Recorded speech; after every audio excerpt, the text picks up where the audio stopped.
withdraw into yourself. These were the words of Marcus Aurelius, a Roman emperor and Stoic philosopher. A man who ruled over one of the greatest empires in history, yet still believed the most powerful kingdom he could master was his own mind. In a world obsessed with oversharing, where privacy is traded for likes and vulnerability is monetised, wisdom whispers a different message. Protect your inner world, because once you give it away, you can never truly take it back. The Stoics, like Marcus Aurelius, believed in a fortress within us, a place no one else can access unless we left the gates open. Your thoughts, your dreams, your struggles are not for everyone to dissect, interpret, or judge. When you expose too much, you give the world the power to define you, and eventually to destroy what they never helped build.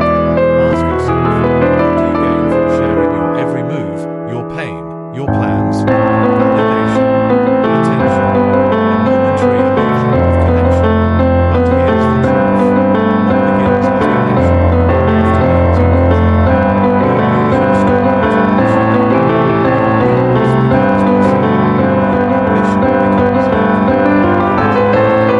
else's fear for example.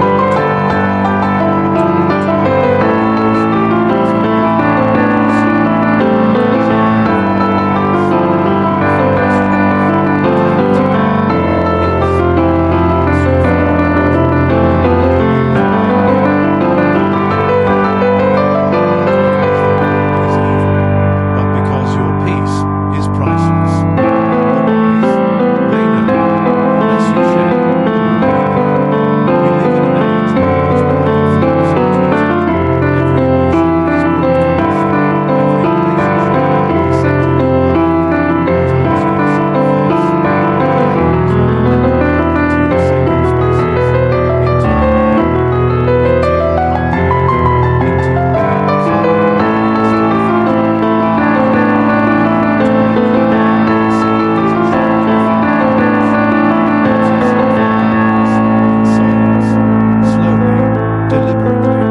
Aurelius didn't want his limitations for the world. He wanted them for himself. You don't owe the world an explanation. You don't owe them your story before it's fully written. You don't owe anyone access to your grief, your glow-up, or your grind. Keep some victories unannounced. Let them wonder. Let your silence be the mystery. Let your life whisper what your words never said. Quiet work is rare now. Everyone is documenting. But the Stoics? They didn't document for approval. They documented to think, to reflect, not to impress strangers on screens they'd never meet. There is a rare kind of strength in doing the work without needing the applause.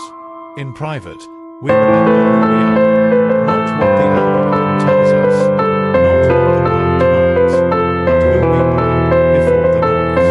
You don't need to prove anything, not to them, not to your past, not even to your future. You only need to live honestly, deeply, privately, in alignment with your values. Think of your soul like a home. Would you leave your doors open to strangers at all hours? Would you let critics walk in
the new version of you.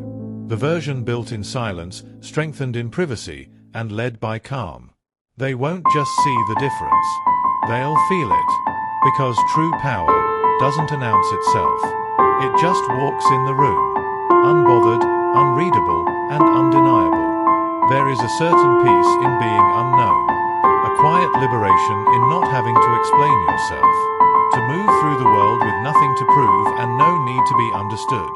That is a freedom most people never taste. The world will try to pull you in. It will tempt you to react, to compete, to perform. But you'll learn, not everything deserves a response. Not every invitation requires your presence. Not every opinion needs to be answered. Sometimes silence is the strongest stance you can take. And when you protect your inner world, your real world, you'll stop performing for one that never truly cared. You'll start living for one that matters, the world inside of you. Because you're not here to be liked. You're not here to entertain the crowd. You're not here to plead politely for digital sympathy. You're here to live fully, to know yourself, to master your emotions, to hold your character quietly and start to You'll come to understand that silence is not just the absence of noise,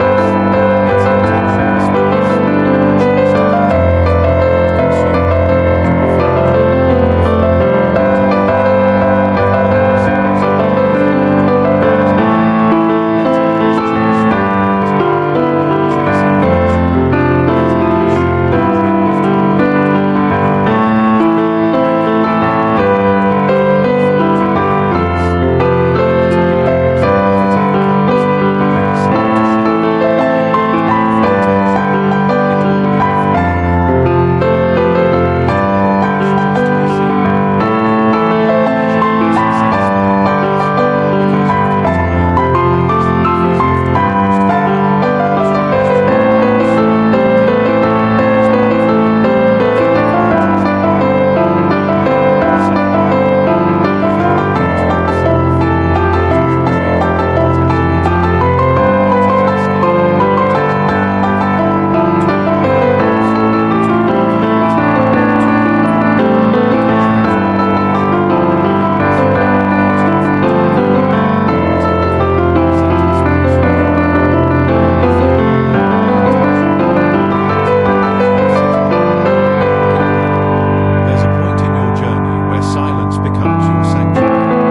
the presence of strength. Peace isn't emptiness, it's intentional space,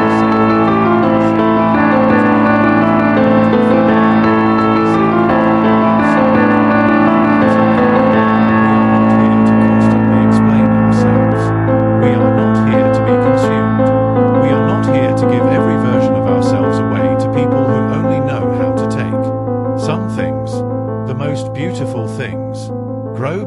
Secret. That peace you've been searching for, it doesn't live out there. Not in the next post. Not in the next follow account. Not in someone else's approval. It lives in the quiet decision to keep yourself intact. To remain whole. Even when the world wants you fragmented. Even when it calls you to noise, to exposure, to constant performance. You choose silence, stillness, and strength. You choose to hold something back, for yourself. Not out of fear, but out of deep self-respect. Because now you know. Not everything sacred needs an audience. Not everything real needs recognition. You walk quietly, not because you are small, but because you are rooted. And rooted things do not shake in storms. They bend, they breathe, they endure. This is not retreat. It is the rise of something deeper. Not the ego, not the image, but the soul. The part of you that doesn't care who sees. The part that only cares who you become. So withdraw into yourself, not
fortress of his mind. Because he knew, to lead others, you must first lead yourself. And you cannot lead yourself if your soul is always on display. You have to turn inward. Not once, not occasionally, but constantly. Not to isolate, but to realign. Not to escape, but to remember. This isn't about abandoning the world. It's about moving through it without losing yourself in it. It's about reclaiming your power from the crowd, so you can walk your path without apology or performance. And yes, it will confuse people. They won't understand your silence. They won't understand your peace. They won't understand how you glow without noise, succeed without seeking approval, grow without explaining every step. But they're not supposed to, because this journey you're on, this sacred unfolding, isn't for them. It's for you. There's a moment when you stop explaining yourself, not out of arrogance, but out of clarity. Because when you truly know yourself, when your values are rooted and your peace is earned, you no longer feel the urge to narrate your life for others. You simply live it. And the deeper you go, the less you need for the surface. You stop arguing with people who misunderstand you, because you realize they were never listening to understand. They were listening to react, to judge, to project their own into your stillness. Your energy is too sacred for that. You begin to recognize the consequences. These are the moments that you are releasing yourself, your time, your truth, your vulnerability, to people who never believed. But now you move differently. Your silence becomes intentional. Your presence becomes selective. Not everyone gets to hear what you're thinking, what you're building, what you're healing. Not because you're hiding, but because you're protecting. There is a world inside you that only a few will ever be allowed to see. Not because you're closed, but because you've become discerning. This is emotional maturity. This is emotional release. And in the emotional release, you feel deeply. You go big. You speak as if you not only when it's necessary. You give freely. You open to everyone. You've got to learn how to manage your boundaries. Some of it drains you. Some of it distracts you. Some of it tries to push you into something smaller. But you need to learn to be boundary. You need to be aware. This requires balance. That's why the wisest among us often seem distant. It's not distance out of coldness. It's distance out of precision.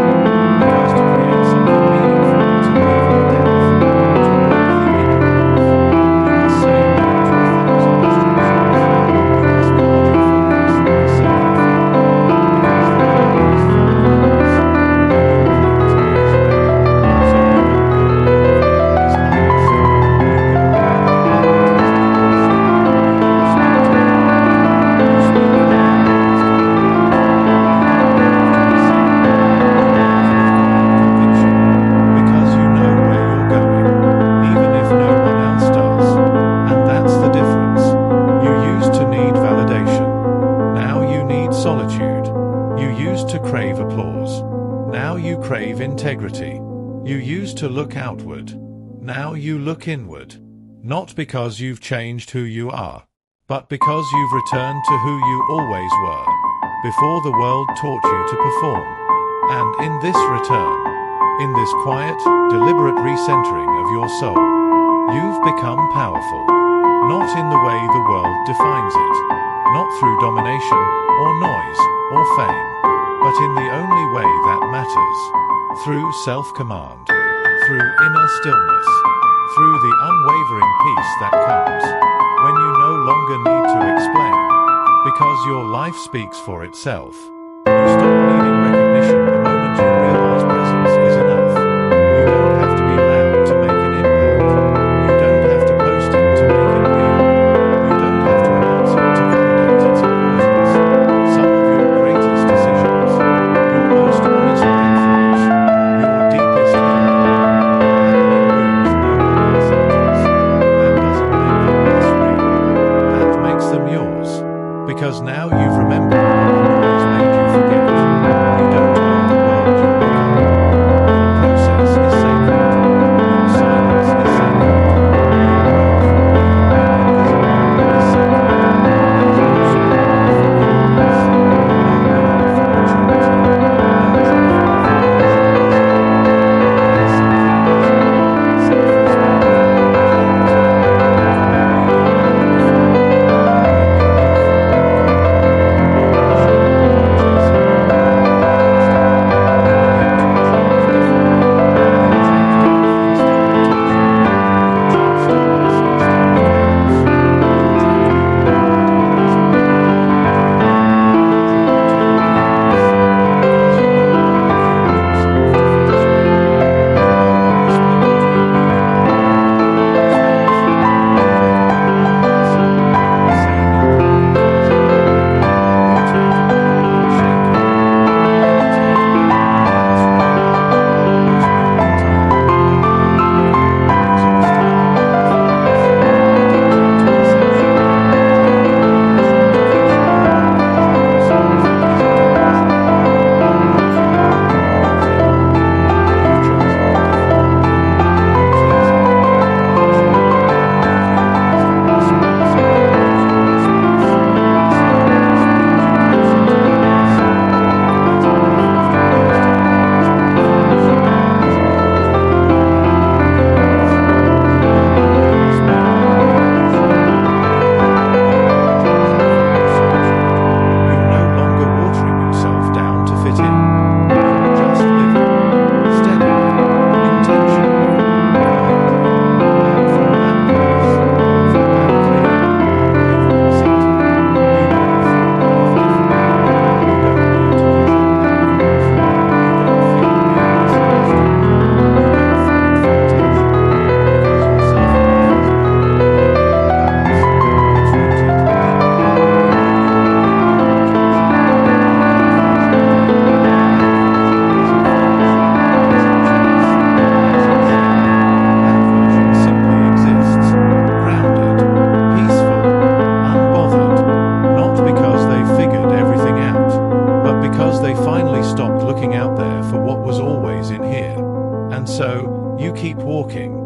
Not faster, not louder, not with fanfare or followers trailing behind. Just forward, step by step, quiet, deliberate, aligned. People begin to wonder where you went. But the truth is, you didn't disappear. You simply returned. To your mind, to your mission, to your meaning. You stopped giving your energy to what didn't feed you. You stopped pouring into spaces that only drained you. You stopped narrating your life to an audience that wasn't even listening.